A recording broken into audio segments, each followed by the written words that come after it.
Yeah, so, like, we are setting them up because they're like, "Okay, I just got all my calories in this cupcake, so now I can't eat anything the rest of the day because I wanna be thin."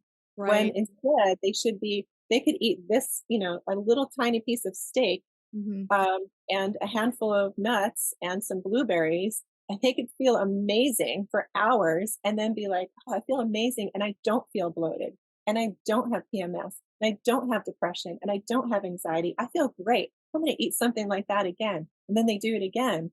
They eat some salmon with, maybe some broccoli and some really good grass-fed butter for their fats.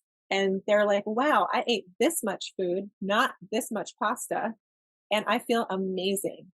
Don't we want all of our girls, all of our children, all of our friends, all of our family, don't we want them to feel amazing? If they're not feeling amazing and they're following some nutritionist program, questions need to be asked. I agree. I think it is the opposite, especially when the few foods that you're picking have all these nutrients and they really fill you up because then you're not constantly thinking about, okay, what's my next snack? What am I going to eat at 3 p.m.? What's my next meal? And your day is centered around food and the next thing.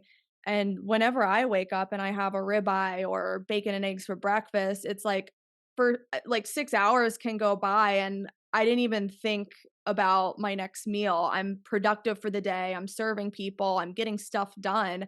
And food's just an afterthought. It's more about, okay, what am I putting in my body to survive and thrive and feel full? And I wonder if that's also because with really good animal-based proteins, the fatty content, the protein content is also really good for girls' brains and just really making sure that their brain chemistry is changing. And there's a lot of psychiatric literature that does say that animal-based proteins and really upping those in the diet can put eating disorders into remission, can help girls with things like OCD, and OCD actually starts eating disorders. So it's really interesting to look at that research. I really like Dr. Chris Palmer. I really like Dr. Georgia Ede, who's coming out with a book called Change Your Diet, Change Your Mind. I mean, it's so incredible for our girls. And I think a lot of people listening